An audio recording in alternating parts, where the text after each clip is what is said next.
So now we've learned the major pentascale, the minor pentascale, the major chord, and the minor chord.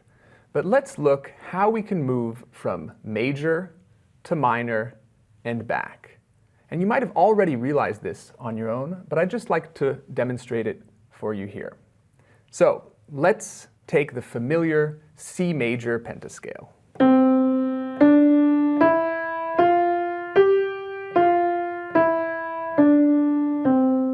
All white keys starting on C, going up to G, and back down.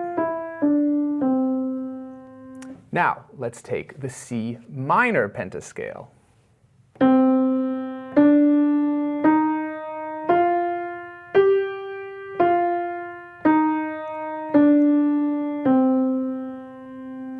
Now, of course, you've noticed that there is only one note difference, and that's the third note. So in the major, C, D, E natural, F, G, whole step, half step, whole step.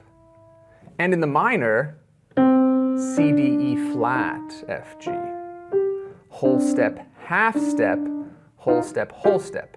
So to take a major scale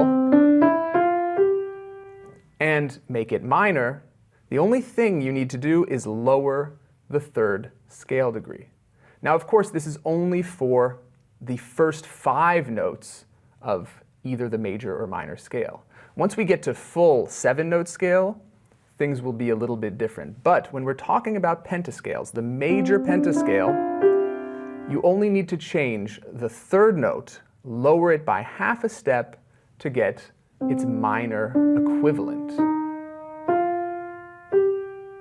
And what's so amazing is that by just changing that one note, by just descending by half a step, we completely change the character of the scale, which in turn would then change the character of the piece, the melody, the harmony.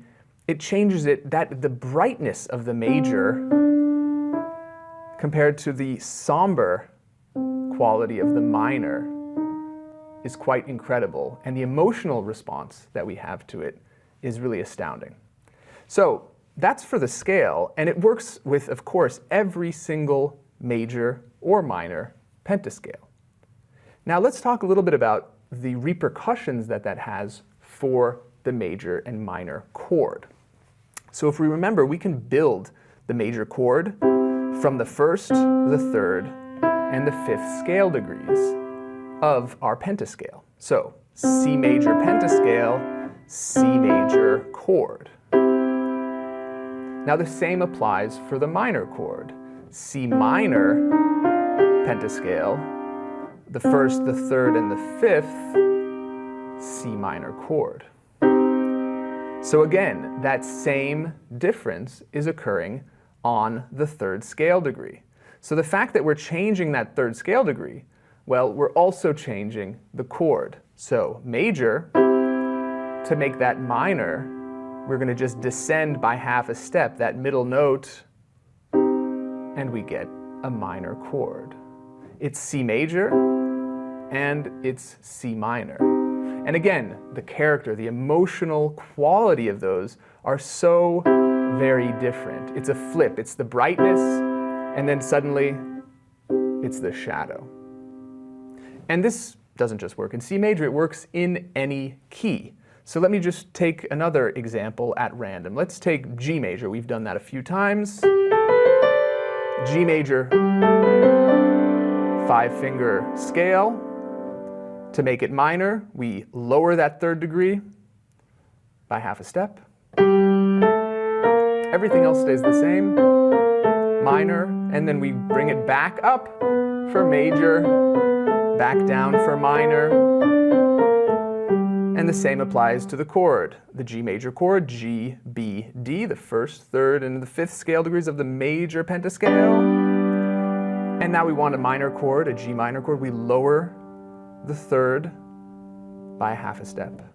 And it has that same quality. Major, and then minor.